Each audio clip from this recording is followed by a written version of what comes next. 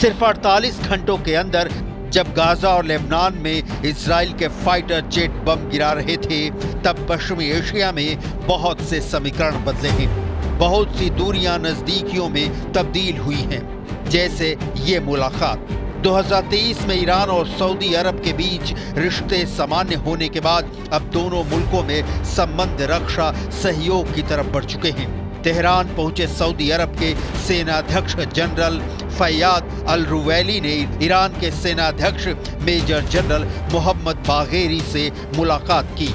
जब नेतन्याहू ने अपना रक्षा मंत्री बदलकर इजराइल की सेना को पसोपेश वाले हालात में झोंका हुआ है, तब ईरान और सऊदी अरब के जनरल एक दूसरे के साथ सीक्रेट मीटिंग कर रहे हैं। ट्रंप के आने के बाद वाकई पश्चिम एशिया में बहुत कुछ बदल रहा है। अब्राहम अकॉर्ड्स यानी वो समझौते जिसके तहत इजराइल के साथ अरब वर्ल्ड के कई देशों ने तेल अवीव के साथ राजनयिक संबंध कायम किए हैं।